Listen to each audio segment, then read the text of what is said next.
¿cuántos disfrutan, no este momento, sino cuántos disfrutan el tiempo de adoración? ¿Cuántos realmente se gozan y disfrutan la adoración? Y creen que pueden tener como esa conexión con el Señor y pueden tener esa paz. ¿Sí lo viven? Ok, espero que me respondan lo mismo al final.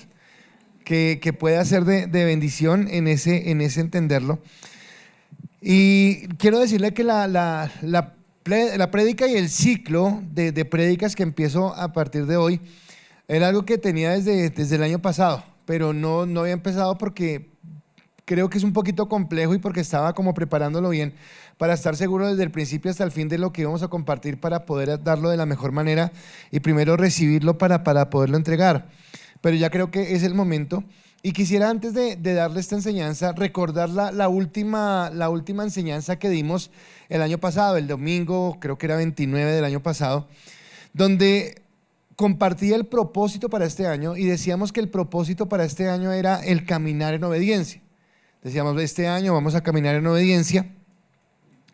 Y lo colocaba rompiendo como la tradición de que siempre nos acercamos es para pedir. Entonces este año quiero que me den, que me ayuden, que me hagan, que el Señor me bendiga, que el Señor haga esto, que el Señor haga lo otro. Y creo que era un propósito más enfocado a ser conscientes de, primero, el lugar que ocupamos de ser hijos de Dios y en segundo lugar, de asumir un compromiso y una responsabilidad con ese hecho de ser hijo de Dios.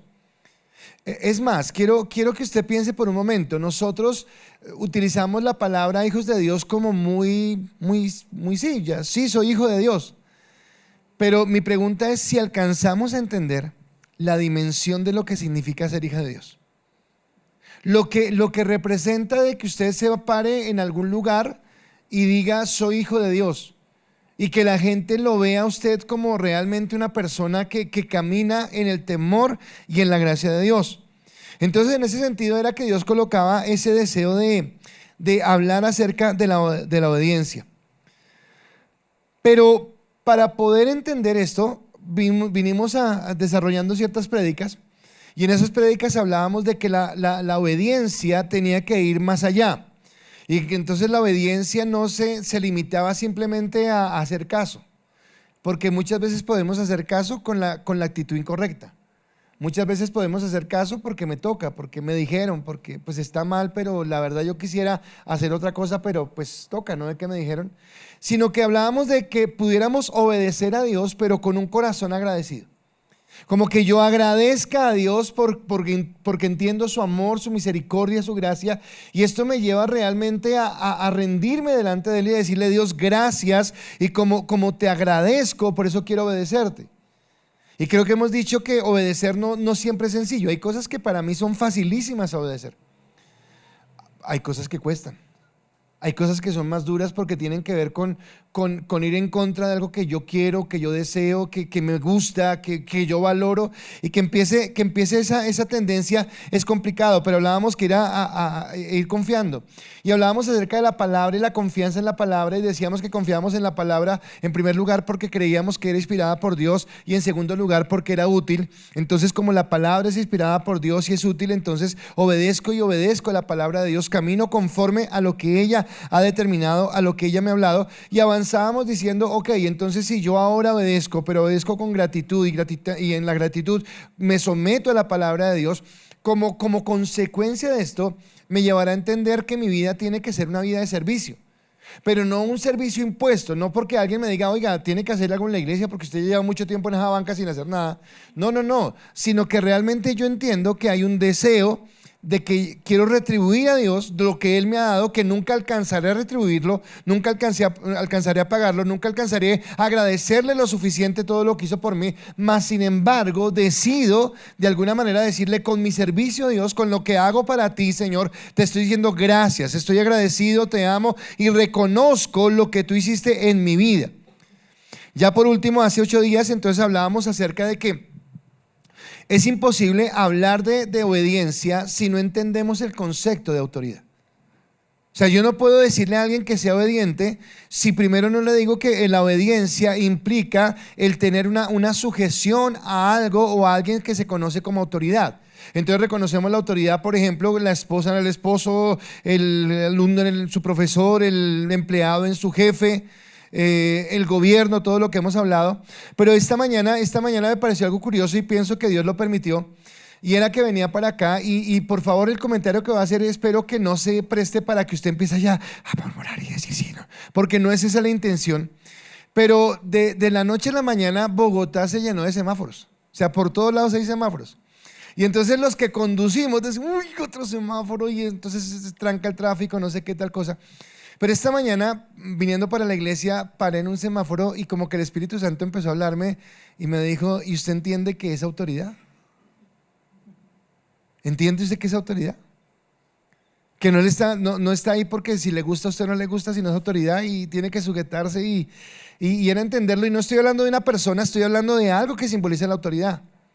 Es más, creo que me están viendo mis hermanos en Estados Unidos, pero algo que me parece curioso es que acá nosotros en Bogotá, los que conducimos, y me cuento y está mal, es pecado, Señor, pido perdón, llegamos a una esquina y un par y uno apenas medio mira y uno sigue.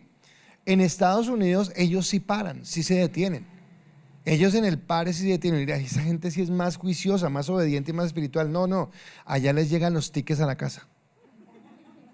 Entonces no es tanto porque sean más obedientes, sino porque tal vez son más estrictos en la norma. Y si usted no se detiene en un pare, estamos hablando no del semáforo, del pare de la esquina, si alguien lo ve, le llega a usted la multa por haber pasado el pare. Entonces ellos se detienen y por lo menos 5 segundos detienen el vehículo para seguir avanzando. Entonces esa obediencia ya no es porque realmente nazca del corazón, sino porque pues no quiero que me llegue el ticket a la casa cobrándome la multa. Pero ese contexto es entender que yo no puedo obedecer a Dios, no puedo entender el concepto de obediencia si no tengo claro también en mi corazón el concepto de autoridad. ¿Quién es y qué es autoridad? ¿Y por qué yo debo sujetarme a la autoridad? Ahora, cuando hablamos de esto, entonces hablábamos de que necesitamos reconocer la autoridad, ¿verdad? Y la primera autoridad que reconocemos y la más grande autoridad que tenemos todos es Dios. Pero aunque Dios es la máxima autoridad, Dios también ha delegado su autoridad en todo esto que acabo de hablar. En el esposo, en el jefe, en el gobierno, en las personas que tienen cierta autoridad, en un semáforo, en un pare, en todas las cosas que nos indican que hay una orden que yo debo obedecer, a la cual yo debo sujetarme y en la cual yo debo estar muy atento a estar pendiente de lo que está sucediendo, ¿de acuerdo? Así que en esa serie que quiero iniciarla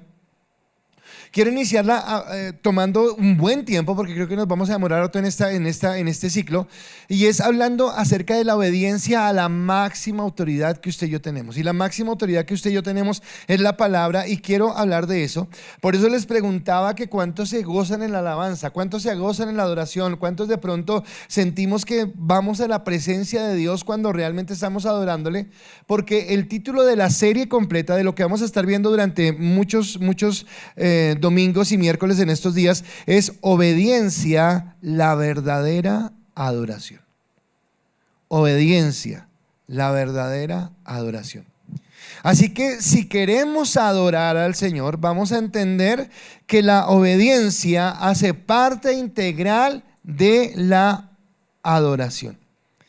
Y para hacerlo, entonces trato de hacer como una confrontación para que usted lo entienda. Voy a decirle algo. Si yo tuviera aquí un diamante,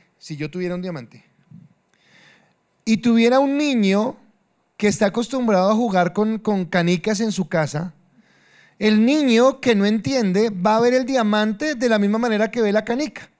Lo que va a decir, no es redonda, pero vea tan bonito los visos de luz que da cuando lo coloco contra la luz. Lo máximo que dirá, pero no entenderá el valor. Entonces, como no entiende el valor, así como se le puede perder la canica, también se le puede perder el diamante y no pasó nada. A menos que conozca el valor. Porque si tal vez el diamante es de su papá y que se le cayó y ve al niño, lo va a coger inmediatamente. Venga para acá que usted no sabe cuánto vale eso. Si estamos hablando de la obediencia y para mí la obediencia tiene valor, yo necesito que usted también entienda el valor que tiene la obediencia. Pero la única forma de que usted entienda cuánto valor tiene la obediencia es entendiendo la desgracia y el alcance tan grave que tuvo la desobediencia. Ahora, ¿cómo entendemos el alcance que tuvo la desobediencia? Bueno, empezando que cada uno de los que estamos en este lugar nacimos con una naturaleza pecaminosa. Por más cerca o por más lejos que usted esté de Dios, hay algo en su carácter que a usted no le gusta. Oye, este mal genio que no sé cómo controlarlo. Esta impaciencia, estos temores, estos miedos, este orgullo, esta vanidad, esta soberbia, y todo eso que hace parte de nuestro carácter, viene producto de que un día una persona tomó voluntariamente una actitud rebelde y desobedeció a Dios. Y por esa actitud rebelde tan sencilla como haber desobedecido a Dios, impactó a toda la raza humana para que nosotros vivamos en esta naturaleza que a veces nos cuesta tanto, que a veces nos juega tan malas pasadas, que a veces nos lleva a decir: trágame tierra, porque dije lo que no debí decir, porque hice lo que no debía hacer, porque me encontraron o me vieron en una situación que estaba contraria a lo que Dios quería. Ahora, esa es la primera gravedad, pero la segunda gravedad es que si usted se detiene un momentico, y yo quisiera que usted lo pensara, piense en los momentos más amargos que usted ha tenido en su vida, por dolor, por enfermedad, por una desgracia, por un robo, porque lo engañaron, porque lo echaron del trabajo, por lo que sea. Y usted se va a dar cuenta que esas actitudes están relacionadas directamente con la desobediencia. Bien sea su propia desobediencia, porque alguien después tiene que decirle: pero se lo dije. O bien sea por la desobediencia de terceros que hizo que usted tuviera ese dolor o ese mal momento. ¿A qué me refiero? Entonces, por ejemplo, hay cosas de las que yo soy responsable. Entonces, si hice algo mal y estoy asumiendo las consecuencias, y bueno, fue mi decisión la que me llevó a esto, en una decisión de desobediencia. Pero el día que robaron acá en la iglesia, pues yo no hice nada, pero otros se hicieron. Desobedecieron la palabra de Dios donde dice: no robarás, y entraron y robaron. Y esa desobediencia de otros trajo amargura a mi vida. Así que el dolor, la situación en la que vivimos, es producto directo de la desobediencia. Así tan grave. Ahora, lo peor del asunto no es que nosotros tengamos una naturaleza pecaminosa. Lo peor del asunto no es que suframos por ser desobedientes nosotros, o porque la desobediencia de terceros nos llevan a tener momentos de dolor. Lo más duro es que queremos seguir siendo desobedientes. Lo más duro es que nos cuesta sujetarnos. Lo más duro es que nos cuesta hacer caso, que no somos buenos para seguir instrucciones, que siempre colocamos nuestros deseos, nuestros sentimientos, nuestras prerrogativas por encima de lo que se nos pide, y ahí es donde chocamos una y otra vez. Así que cuando hablamos de obediencia, estamos hablando de la necesidad de entender realmente lo grave que es la rebeldía, lo grave que es apartarnos, los dolores que ha traído, no solamente para mí, sino para mi familia, las personas que me aman, y poder encontrar en Dios el caminar en obediencia.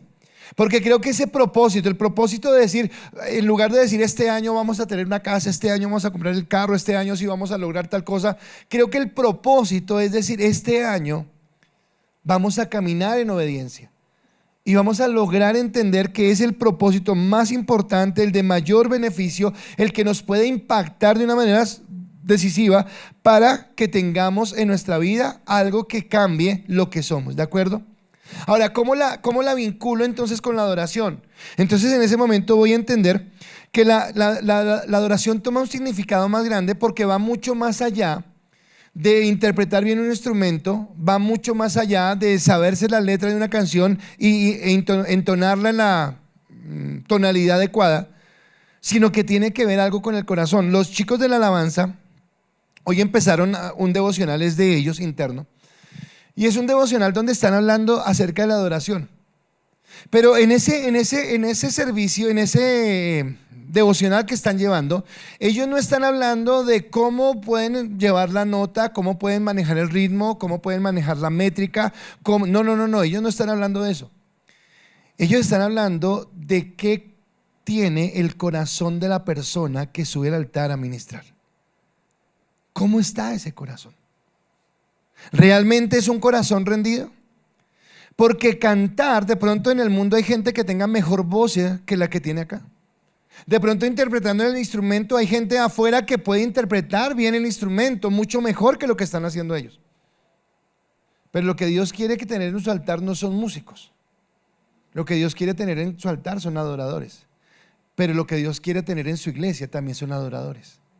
Entonces de pronto cuando usted y yo estamos allá, porque a mí me bajaron de acá, no me dejaron en la alabanza, cuando usted y yo estamos allá y cuando ellos están acá, pues tanto nosotros los que estamos abajo como los que están arriba somos adoradores. Lo que pasa es que los adoradores que están arriba tienen un talento para la música y nosotros no lo tenemos, pero también somos adoradores. Espero que me esté entendiendo lo que estoy diciendo. Que lo que Dios está mirando más que el talento, la habilidad, lo que está mirando es el corazón, de cómo nosotros podemos realmente rendir nuestro corazón delante de Él y ser adoradores, que tiene que ver lo mismo con ser cristiano. Déjenme colocar este ejemplo para utilizarlo más adelante. Yo tuve un tío que mi tío jugaba golf. O sea, mi tío era cachetudo, jugaba golf. Y yo recuerdo que de niño yo fui unas veces a acompañarlo. Así que yo conozco la talega de los palos de golf, yo conozco los palos de golf, que hay maderas, que hay hierros, yo conozco, un montón de términos, el águila y un montón de cosas que hay. Le pregunto, porque yo conozca todo eso y porque algún día haya cogido un taco, ¿soy golfista? No, yo no sé esa vaina nada. Conozco, sé algunas cosas, pero no lo hago. Que usted se sepa las canciones cristianas, que usted traiga la Biblia y que usted venga a la iglesia, ¿lo hace cristiano? Los veo como pensativos. Pero voy a eso, voy a entender lo que Dios quiere. Entonces en este ciclo nuevo que empieza obediencia y la verdadera adoración, mi primera charla, la charla de hoy, tiene como título: si te deleitas en adorarlo, deleítate en obedecerlo. O sea, si tú te deleitas en la adoración, deleítate también en obedecerlo. Si no, no digas mentiras. Pero si te deleitas en la adoración, te deleitas también en la obediencia. Y para mí este tema es tremendamente importante porque marca la diferencia, no solo en esta vida, sino que marca la diferencia para la eternidad, en lo que somos. Y perdóname, Nancy, pero esta semana estuvimos en las exequias del esposito de Nancy. Y Dios me regaló una palabra que quiero tomar un fragmento de esta palabra acá. Porque Dios me llevaba a mí a hablar, el título creo que le diera enseñanza era algo así como que la diferencia entre la certeza y la palabra se me fue ahora. Cuando yo no tengo seguro algo, cuando soy incierto, en lo incierto que hay. ¿Listo? Entonces nosotros pensamos mal, escúcheme, pensamos mal que nosotros tenemos en esta tierra certezas y que lo incierto es qué pasa después de que yo me vaya.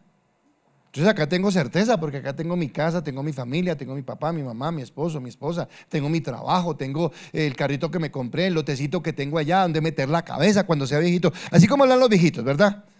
Pero uno se muere y ¿qué pasa después? Entonces uno mal piensa eso. Pero yo lo que decía en otras palabras era, lo incierto es acá. Acá es lo incierto.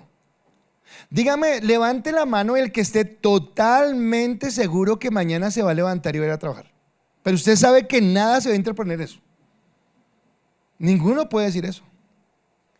Porque esta vida en esta tierra es incierta. Porque hoy estamos y mañana no sabemos. Porque hoy tenemos y tal vez mañana no tengamos, o hoy no tenemos y mañana tal vez tengamos. Porque hoy puedo alcanzar muchos logros, pero mañana los puedo perder. Porque al final de cuentas todo lo que gane o lo que alcance o lo que logre en esta tierra se queda en esta tierra. Así que todo lo que yo alcance en esta tierra es incierto.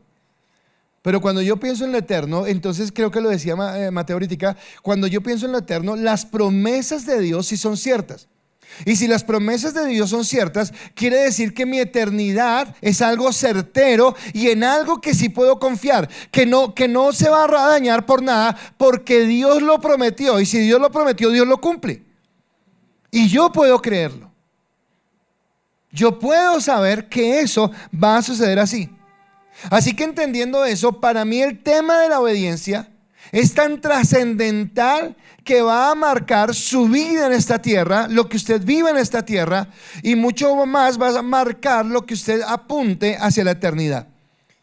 Así que esto, por ejemplo, Jesús lo habló de la siguiente manera en el Sermón del Monte. En el Sermón del Monte Jesús dijo: no todo el que me llama Señor, Señor entrará en el reino de los cielos, solo entrarán aquellos que verdaderamente hacen la voluntad de mi Padre que está en el cielo. Oh, no todo el que me dice Señor, Señor, sino, ¿y qué dice la palabra? Sino, ¿quién? Y hacer la voluntad del Padre, ¿qué es? El que obedece. El que obedece. O sea que no todos acá podemos decir que somos cristianos. Créame que yo puedo descrestarlo y decirle que soy golfista. Y le puedo decir los números de los palitos y que son 9 hoyos o 18 y bueno, top. Hay cosas que yo sé, pero que yo sepa cosas no me hace pertenecer a ese gremio, a ese grupo de personas. Hay cosas que usted sabe de la vida cristiana, pero a usted saber cosas de la vida cristiana no lo hace cristiano. Lo que lo hace cristiano es realmente una vida consagrada a Dios. Por eso él dice, no todo el que me dice Señor, Señor entrará, sino el que hace la voluntad. Y creo que es algo radical. Dios nos está diciendo pilas, este año nos está diciendo pilas, vamos a levantar una iglesia que realmente adore al Señor. Ahora, si yo coloco esto en términos de adoración, que es lo que yo estoy hablando, si lo llevo a la adoración, Jesús también dijo en Mateo capítulo 15 versículo 8, él dijo, este pueblo me honra con sus labios, pero su corazón está lejos de mí. Wow, espere. Ahora, yo estoy seguro, escúcheme, yo estoy seguro que cada uno de los que cantamos en esta mañana lo hicimos de corazón. O sea que todos con nuestros labios honramos a Dios. Pero ¿cómo se sabe si nuestro corazón está cerca o lejos de Dios? Bueno, con las actitudes que usted tenga mañana.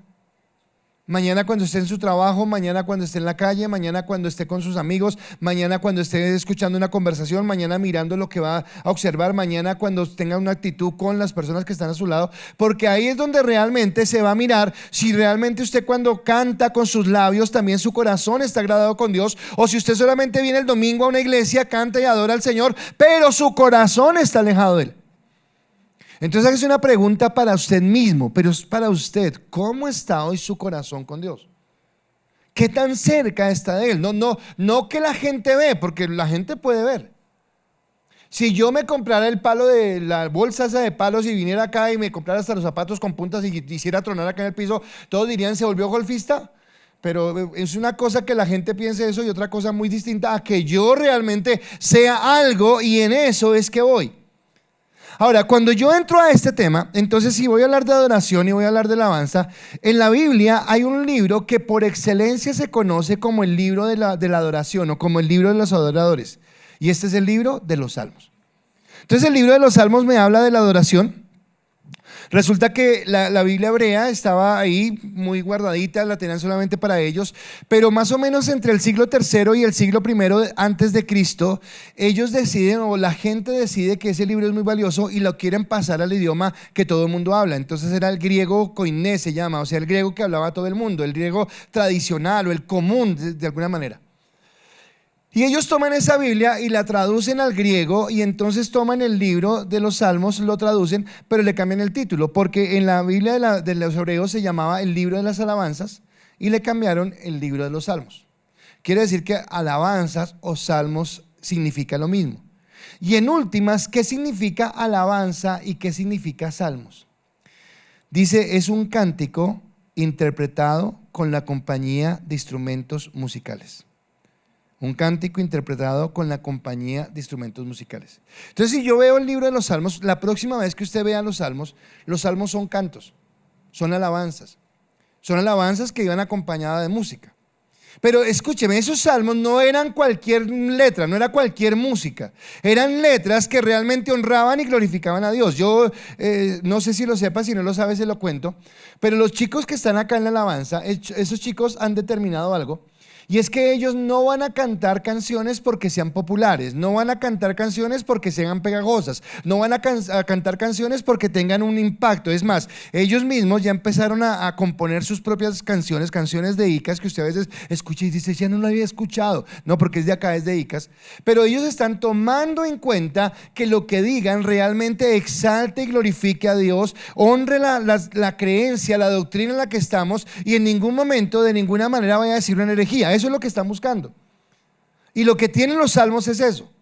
Entonces de pronto hablaban profundidades teológicas de lo que era la palabra de Dios, pero lo hacían cantando y lo hacían acompañado de instrumentos musicales. Eso eran los salmos, eso es lo que tenían. Se cree que el autor de por lo menos el 50% de los salmos es David. Por eso David, cuando en sus palabras finales en el segundo libro de Samuel está como ya terminando su ministerio, él se hace conocer a sí mismo como el dulce cantor de Israel. Y no solamente es un título bonito, sino es un título que impregna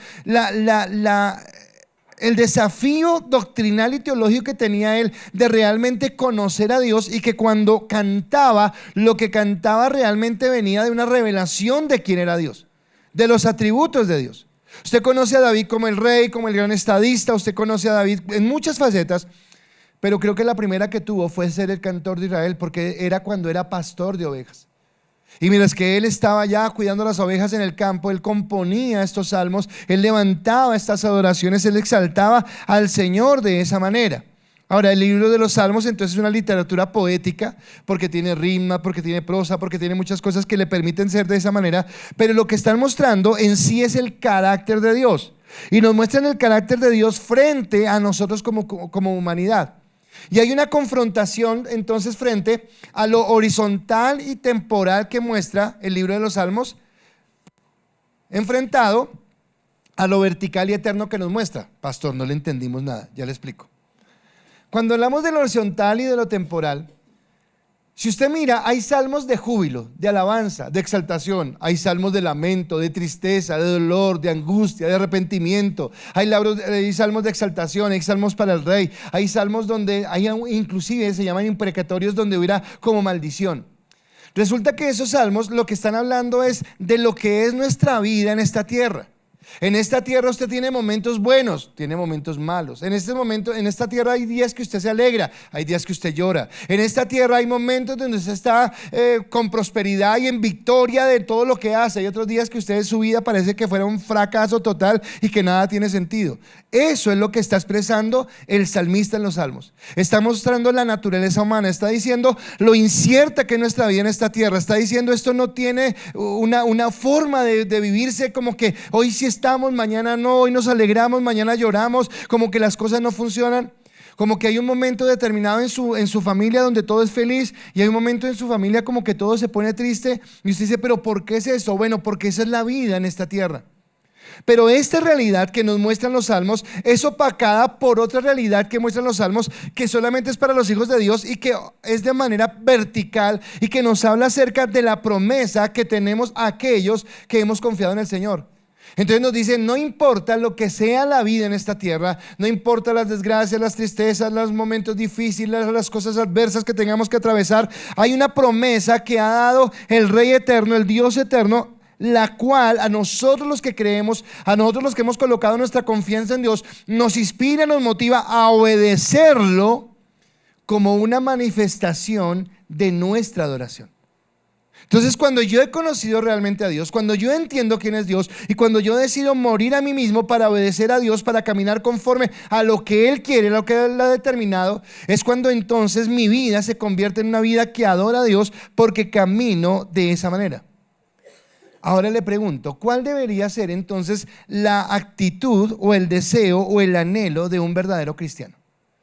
¿Por qué usted y yo nos llamamos cristianos? ¿Por qué usted es cristiano? ¿Por qué qué? Porque seguimos a Cristo.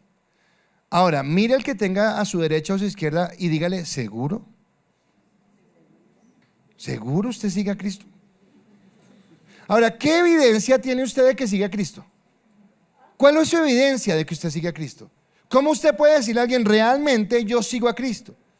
Si no es a través de conocer a su Salvador y adorarlo, de realmente estar entregado a Él. Así que si estamos diciendo que nosotros somos adoradores y que adorarlo es obedecerlo, entonces somos responsables de buscar a Dios, de conocer a Dios para saber cómo adorarlo, que era lo que yo decía, no puedo hablar de obediencia si no hablo de autoridad. Yo no puedo decir que seamos obedientes si primero no reconocemos que hay una autoridad, porque para ser obediente, generalmente soy obediente a alguien o a algo que considero superior a mí y al cual estoy dispuesto a someterme o a entregarle mi vida para hacerlo. Entonces el libro de los Salmos es un buen libro para hacer eso. Jesús en su ministerio público un día tomó la Biblia, pero recuerde que es Jesús, entonces como es Jesús, en la Biblia de Jesús no había ni Tito, ni Colosenses, ni Corintios, ni Hechos. La Biblia de Jesús, ¿qué tenía? Pentateuco, que es Génesis, Éxodo, Levítico, Números, Deuteronomio. Tenía los libros históricos, los libros de los profetas y tenía el libro de los Salmos. Y Jesús toma la Biblia y le dice a la gente que está con él: cuando estaba con ustedes antes, les dije que tenía que cumplirse todo lo escrito acerca de mí en la ley de Moisés, en los profetas y en los salmos. Quiere decir que los libros de la ley, los profetas y los salmos, ¿de quién nos hablan? De Jesús. ¿Vamos? ¿Sí vamos? Los veo como perdidos. Me hablan de Jesús. O sea, Jesús está en el Antiguo Testamento y usted no lo lee sino está el Nuevo. No aparece Cristo, Jesucristo, pero Jesús está en el Antiguo Testamento. Y lo que está diciendo: allí yo estoy reflejado, allí yo estoy visto, allí estoy hablando. Y si él habla de los salmos, vamos a tomar entonces los salmos, y sería espectacular hacer una serie sobre los salmos. Sería espectacular decir: vamos a predicar sobre los salmos. No, pero de pronto llega Cristo y no hemos acabado. Entonces, aunque sería interesante y sería muy bueno hacer una prédica, una serie sobre los salmos, no lo podemos hacer porque, no que no lo podamos hacer, sino que es muy dispendioso. Pero por ese motivo yo quisiera hacer algo, y es concentrarme en un solo salmo, y es sobre lo que voy a basar las prédicas de aquí en adelante en esta serie, y es sobre el Salmo 119. ¿Lo han escuchado? Salmo 119. Y ese Salmo 119 nos va a llevar a entender la obediencia como la verdadera adoración. ¿De acuerdo? Ahora, en todos los salmos que usted mira, hay diferentes géneros literarios, que era lo que decía. Como habla de la realidad humana, entonces los salmos tienen himnos, tienen lamentaciones, tienen acciones de gracias, tienen seguridad, tienen confianza, hablan de la realeza, pero también hablan de sabiduría. Los salmos, algunos salmos también hablan de sabiduría. Y el Salmo 119, el género literario que se utiliza en el Salmo 119 es la sabiduría. Y a mí me encanta esto porque en Proverbios dice: el principio de la sabiduría es el temor de Dios. Así que si el Salmo 119 me va a hablar de sabiduría, o me va a hablar en un lenguaje de sabiduría, lo que me va a llevar es entender la necesidad de caminar en el temor de Dios. Y eso es lo que Dios quiere. Ahora, así como los salmos me hablan de la diferencia entre lo temporal y lo eterno, el Salmo 119 me habla de la diferencia que existe entre el camino de los justos y el camino de los impíos. El Salmo 119 me dice: vea, los impíos por acá, los justos por acá. Me va a hablar de la diferencia que existe entre el sabio y el necio.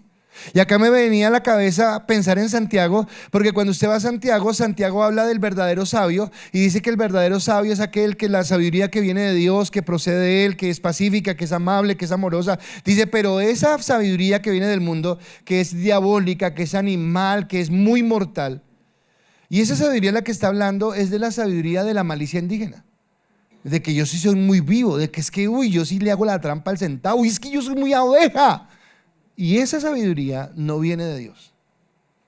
Esa sabiduría viene del mundo. Y la palabra habla de esa sabiduría como de personas necias. Y hace una diferenciación entre el sabio y el necio. ¿Quién es el sabio y quién es el necio? Así que en última, si el Salmo 119 me dice cuál es el camino de los impíos y cuál es el camino de los justos, y si me habla cuál es la sabiduría del hombre y cuál es la necedad del hombre, en últimas lo que me está diciendo es la diferencia que existe entre el hombre que obedece y el hombre que desobedece. ¿Cuál es la diferencia? ¿Somos obedientes o no somos obedientes? Y acá entonces viene el primer mea culpa, porque quiero hacerlo.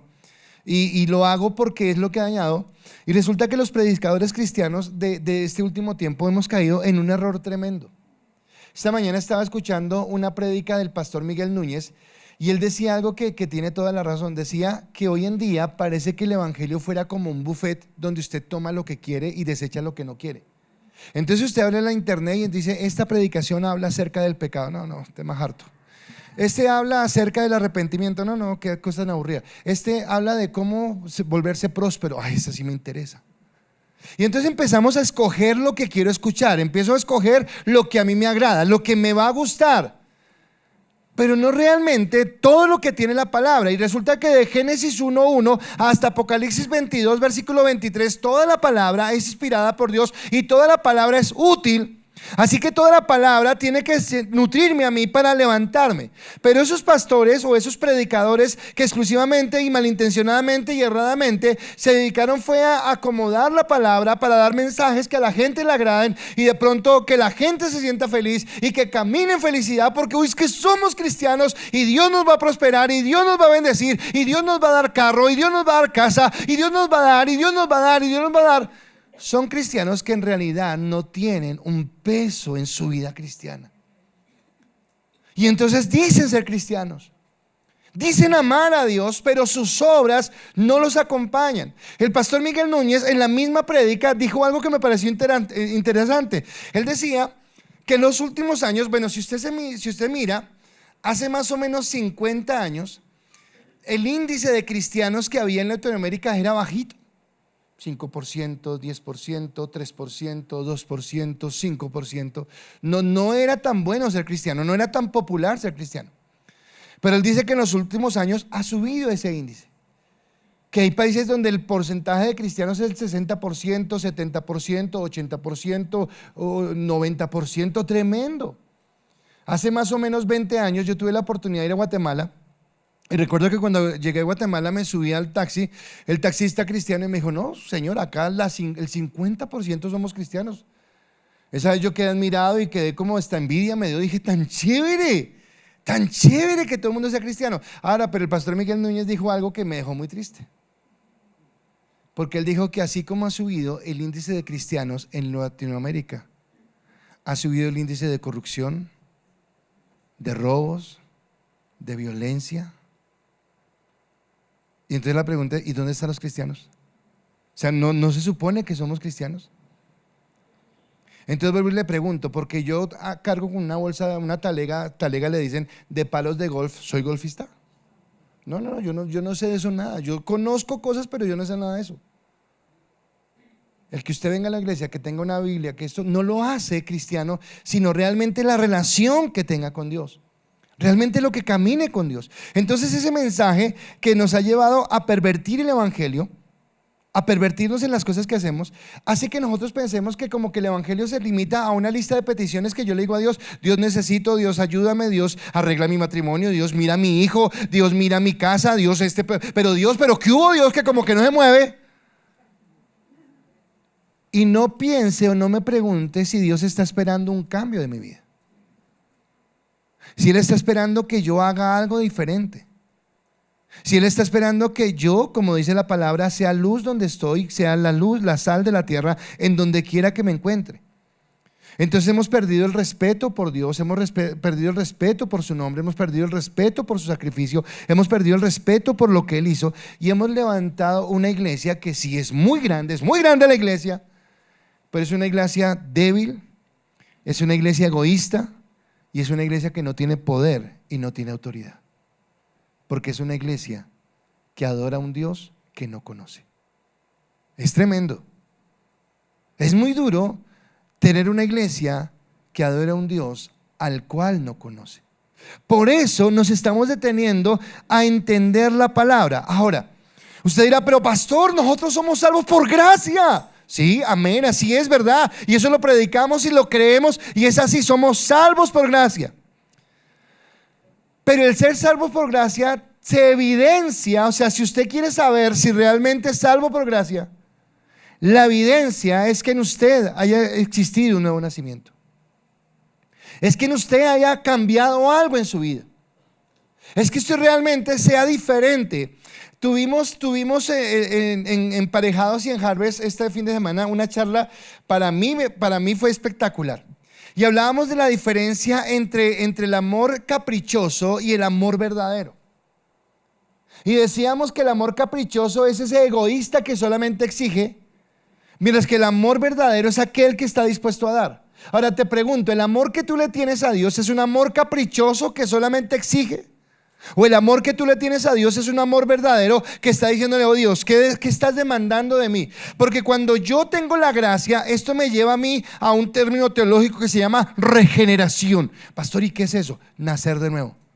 Me lleva a entender que he nacido de nuevo, y como he nacido de nuevo, entonces ahora mi conducta es diferente, porque ahora mi deseo es agradar a Dios. Mi deseo es amar a Dios. Espero que a usted le pase esto. Pero tal vez había cosas que usted hacía antes de conocer a Dios, que las hacía y no había ningún problema, pero que hoy las hace y usted dice: uy, pero estuvo como mal, la embarré, no debe haber dicho esto, no debe haber actuado así, no debió haber ido a ese lugar. Y eso que usted siente es porque realmente usted nació de nuevo y porque el Espíritu Santo está en su vida. No, yo jamás he sentido eso, pastor. Entonces cierre sus ojos y acepte a Cristo, porque todos tenemos que tener un cambio. Todos tenemos que tener algo en donde empieza algo a cambiar nuestra vida, y entonces los que hemos nacido de nuevo estamos atentos a obedecer las leyes de Dios, el testimonio, sus preceptos, sus mandamientos, sus ordenanzas y sus palabras. Pero pastor, ya no es por ley, es por gracia. Sí, claro, es por gracia, pero la gracia me lleva a ser más obediente. ¿Se acuerda de la gratitud?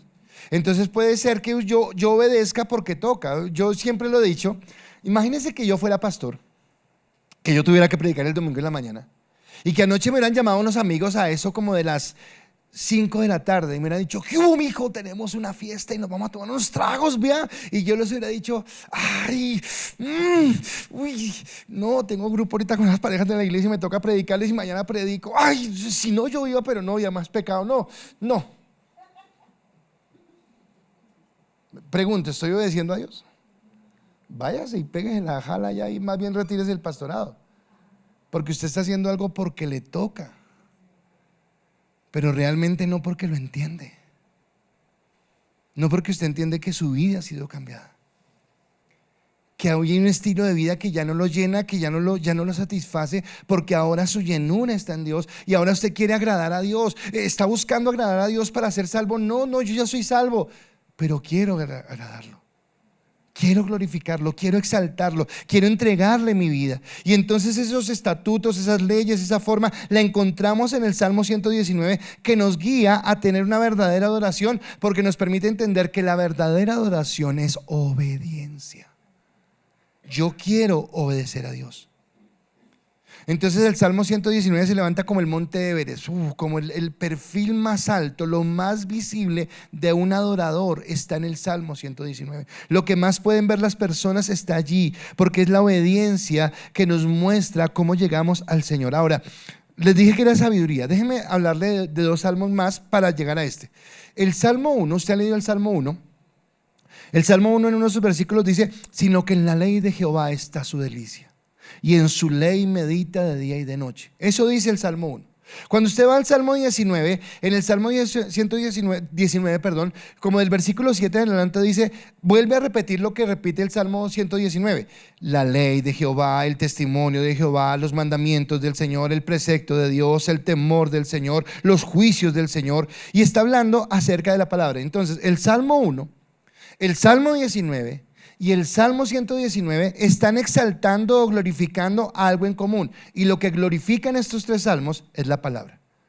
Están diciendo: la palabra es lo más importante, la palabra es lo más espectacular, sus testimonios. Entonces el Salmo en el 1 dice: ay, es bienaventurado el que se deleita, el que medita en ella, el que la estudia, el que se sumerge en su conocimiento. El Salmo 19 dice: los preceptos de Jehová son que convierten el alma, los mandamientos de Jehová son que hacen tal cosa tal, y nos habla de lo que beneficia. Al final dice: y dulces son más que la miel y que el oro y que mucho oro refinado. Es lo que dice el Salmo 19. Ahora voy al Salmo 119 y está hablando exactamente lo mismo. Ahora 1, 19 y 119 exaltan la palabra. Déjeme ir a algo. El apóstol Juan, cuando empieza su evangelio, en el capítulo 1, versículo 1 al versículo 3, Juan dice lo siguiente. Juan dice: en el principio la palabra ya existía, la palabra estaba con Dios y la palabra era Dios. El que es la palabra existía en el principio con Dios. Dios creó todas las cosas por medio de Él y nada fue creado sin Él. Pregunto, ¿de quién está hablando? De Cristo. O sea que está diciendo que Cristo, Juan nos está diciendo que Cristo es ¿quién? La palabra de Dios hecha ¿qué? Carne. Juan dice que Cristo es la palabra de Dios hecha carne.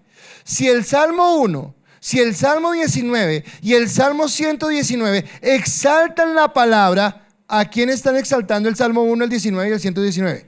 A Cristo. Así que la palabra me lleva a mí a entender el señorío, la autoridad, lo principal, lo supremo que debe ser Dios en la vida del creyente, en la vida de adoración, en realmente decirle, ok Dios, acá estoy para adorarte, pero la manera de adorarte es decirte, rindo mi vida y voy a vivir conforme al propósito tuyo. Porque tú eres la palabra hecha carne y porque el Salmo 119 exalta la palabra, te está exaltando a ti. Déjeme decirle cosas muy genéricas para llegar al tema central. Ya voy a acabar. Obviamente hoy está en la introducción. Pero si yo ya los vi con cara, ay pastor, bien enredada que está la predica y usted va a seguir. No, espero que la estén entendiendo. ¿Sí la están entendiendo? Porque si quieren empiezo. No, sigamos. Sabemos que el Salmo es canónico. ¿Qué significa que el Salmo sea canónico? Sabemos que el Salmo fue inspirado por Dios. Es un salmo que viene de parte de Dios.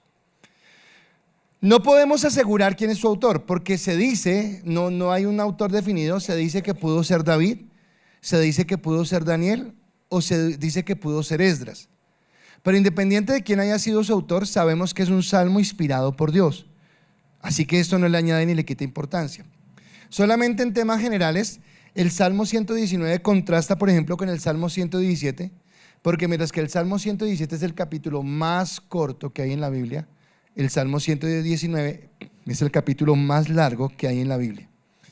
Solamente para que sepa y sepa cómo vamos a hacer los estudios. El Salmo fue escrito de forma acróstica. ¿Ah, qué, pastor? Eso que usted hacía en el colegio, los que son de mi edad, y le hacía al novio o a la novia. Entonces es con letras que van cuadrando de a poquitos. Entonces son 22 estrofas. ¿Por qué son 22 estrofas? Porque el alfabeto hebreo está compuesto de 22 consonantes. Y entonces cada estrofa del Salmo 119 inicia con una letra del alfabeto, empezando desde la primera y terminando con la última. Entonces cada uno de los salmos empieza de esa manera. Ahora, cada estrofa está compuesta por 8 líneas, que nosotros llamaríamos por 8 versículos. Y cada una toca o toma un tema específico de lo que Dios quiere hablarnos. ¿De acuerdo? Entonces, eso es lo que nosotros necesitamos entender acerca de este salmo. Pero vamos a hablar hoy del centro del salmo. ¿Cuál es el centro? Nos va a hablar de muchas cosas, pero ¿cuál es el centro? Es Cristo, pero ¿qué nos enseña? Sí es Cristo, pero ¿qué nos enseña? Salmo 119, versículo 97 dice: oh, cuánto amo tus enseñanzas, pienso en ellas todo el día.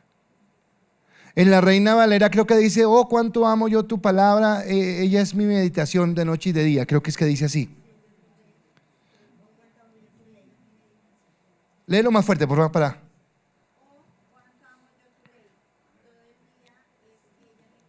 Cuánto amo yo tu ley, todo el día es ella mi meditación. Ahora, este es el centro del Salmo 119. ¿Y qué me habla? Me habla de varias cosas. Primero, lo que me habla es del amor que yo le debo tener a la palabra. Ahora, si estoy hablando que Cristo es la palabra, ¿a quién debo amar? A Cristo. Pero amo a Cristo amando la palabra. Pero amo la palabra cuando honro a Cristo en el respeto que le doy. Entonces yo decía esta mañana que yo puedo decirle a mi esposa todo el día: amor, cuánto te amo, negrita, es que te amo, en serio te amo. Y a mí dice: se me rompieron los zapatos, ay, después miramos, pero en serio te amo. Oiga, no hay mercado, ay, embarrada, hagamos ayuno, será el Señor, pero te amo. O sea, el amor no son solamente palabras. Lo mismo acá en la iglesia: usted, Señor, te amo, te amo, te amo. Allá en la vida es diferente, pero te amo. No, te amo es Juan 14:15 dice: si me amáis, guardad mis mandamientos. ¿Cuántos aman a Cristo?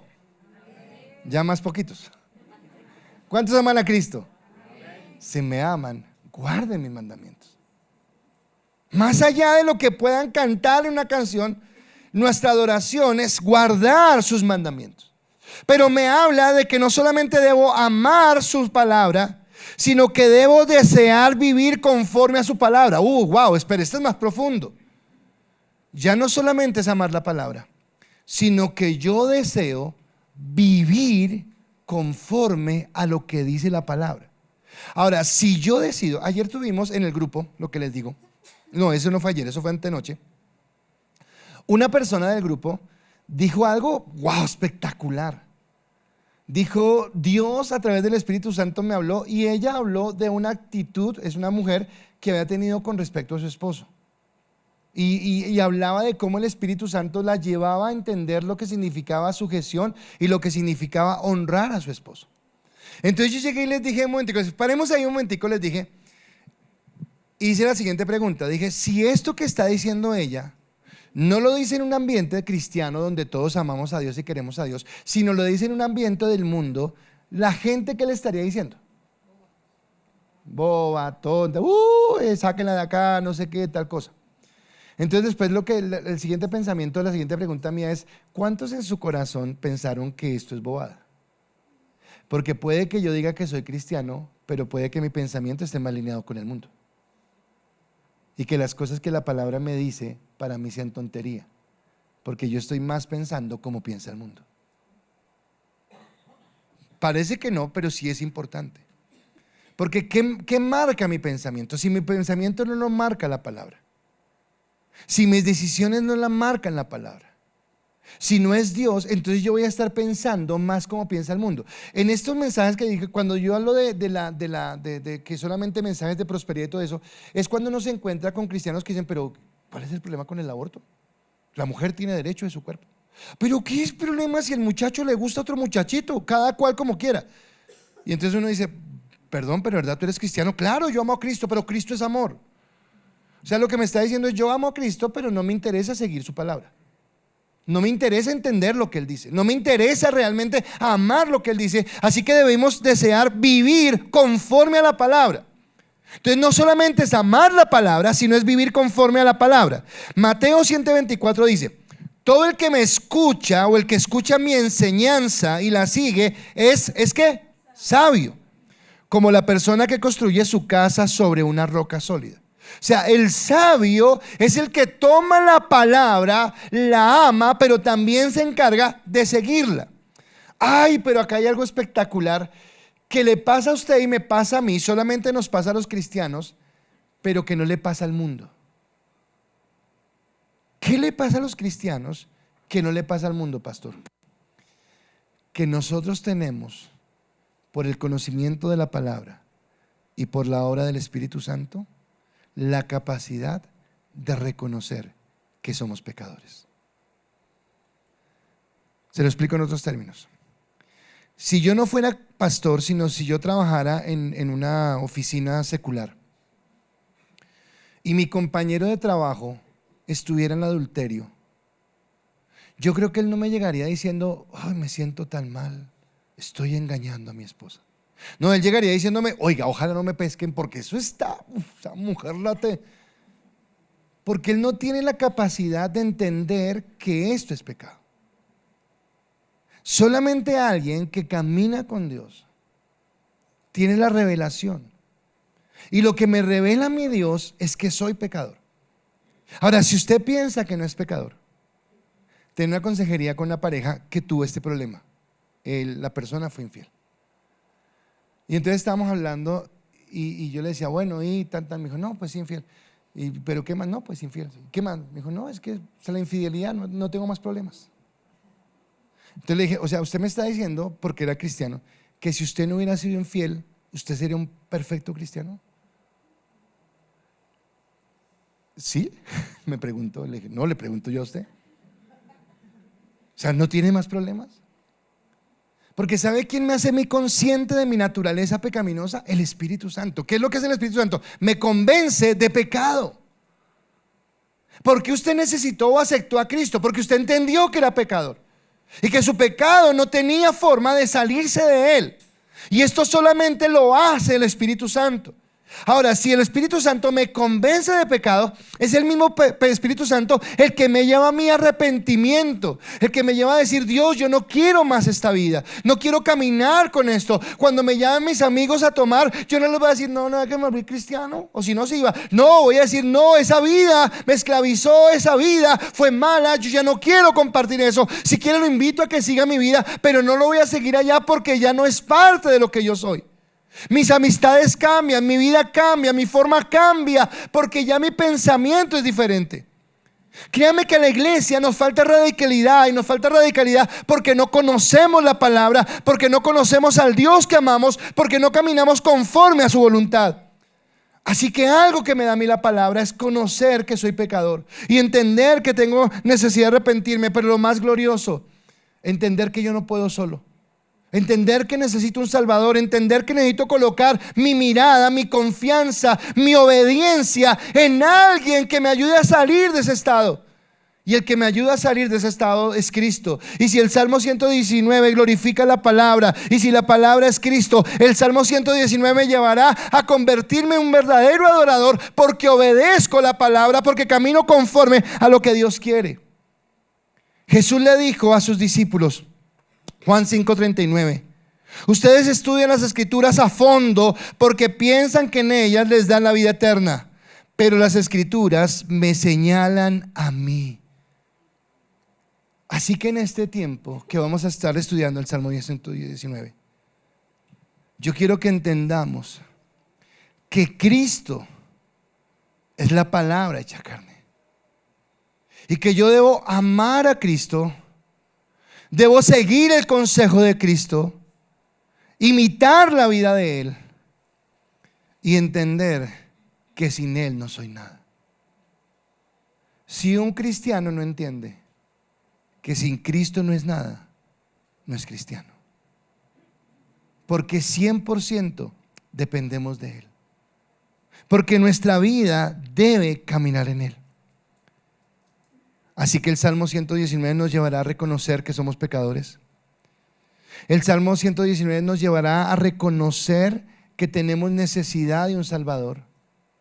Pero el Salmo 119 también nos llevará a agradecer al Padre que haya enviado a su Hijo. Y vuelvo y digo, esto es como tan sencillo decirlo, pero quiero preguntarle a los padres que están acá: ¿cuántos están dispuestos a dar a uno de sus hijos para salvar a alguien? Y la respuesta es no. Pero el Padre estuvo dispuesto a enviar a su Hijo para restaurarnos. Y ese Hijo merece mi obediencia. Ese Hijo merece que yo me rinda, porque se lo doy todo a Él. Porque si tengo la seguridad de una eternidad, no tengo la seguridad de una eternidad porque soy bueno, porque me porto bien, porque hago las cosas correctas. No tengo la seguridad porque sé que Él me ha amado, que me ha salvado, que me ha levantado, que me ha fortalecido en la bendición suya, y que ahora mi vida está para Él. Así que ahora si cumplo, ahora escúcheme, ¿qué hizo Cristo en la cruz del Calvario? Cristo hizo lo que era imposible. Él cumplió la ley que yo no podía cumplir. En todo lo que yo incumplí, en todo lo que yo fallé, en todo lo que yo erré, en todo lo que yo me equivoqué, en todos los malos caminos que tomé, Él fue y cumplió cada palabra, cumplió cada petición, cumplió cada mandato, cumplió cada momento de la ley, para librarme a mí del cumplimiento. Pero entonces la ley ahora se convierte en mí, no en una camisa de fuerza que me obliga a portarme de X o Y manera, sino que se convierte en el deleite que por la nueva naturaleza que tengo, por el Espíritu Santo, siendo salvado por la gracia, por la obra de Dios, ahora mi anhelo es caminar para adorarle, mi anhelo es caminar para bendecirle, porque entiendo que la obediencia trae prosperidad, porque entiendo que la obediencia trae bendición, porque entiendo que cuando camino de la mano de Dios, las cosas en mi vida como que van en buen rumbo, como que Dios va aparejando, como que las cosas van bien, y ahora puedo disfrutar de su gracia, puedo disfrutar de su amor, y también puedo agradar. Escúcheme, esto es muy importante. Puedo agradar a aquel que por amor fue a la cruz y murió en mi lugar, porque en últimas ese es el propósito, que yo pueda agradar a aquel que por amor se colocó en mi lugar y bendecirlo. Así que si te deleitas en adorarlo, Hoy yo te invito que te deleites en obedecerlo. Y de eso es que vamos a hablar este tiempo. La obediencia es la mejor expresión de mi adoración a Dios.